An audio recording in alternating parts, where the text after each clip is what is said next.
You don't need a battery cover anymore, so you take that off, and the wrist strap that's at the bottom, you can unclip that because there is one built into the controller grips, you don't need it.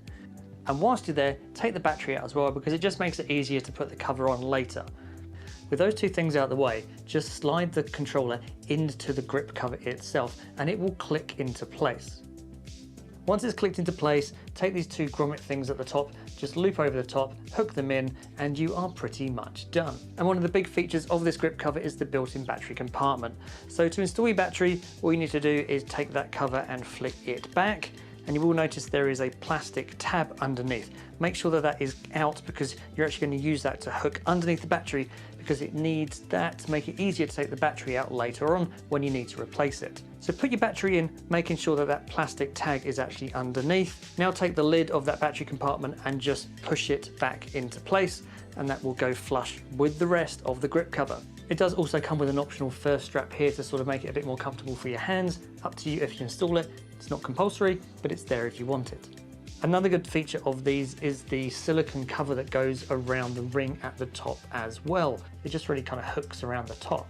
So not only is it a controller grip cover, but it's a controller protector as well. Another cool feature of the controller grips is the battery cover. So this is something that Kiwi Design have continued over from earlier versions, such as this one here.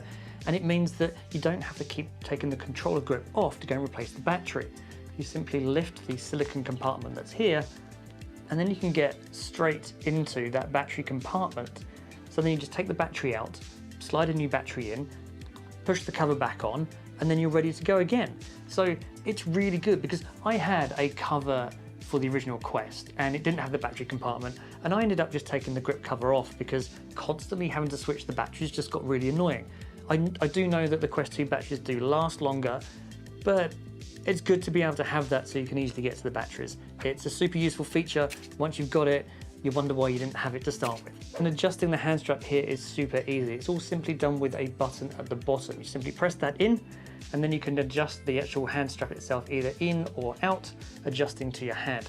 Easiest way to do that is put it on its loosest setting here, slide your hand in, and then at the bottom just pull the strap, and it will conform to your hand. If you want to loosen it, just hold the button in at the bottom and then move your hand out, and that makes it loose again. So hand in, tighten. To loosen it, press the button in, move your hand out, and your hand's nice and loose. So it's really easy to find a really good, comfortable fit.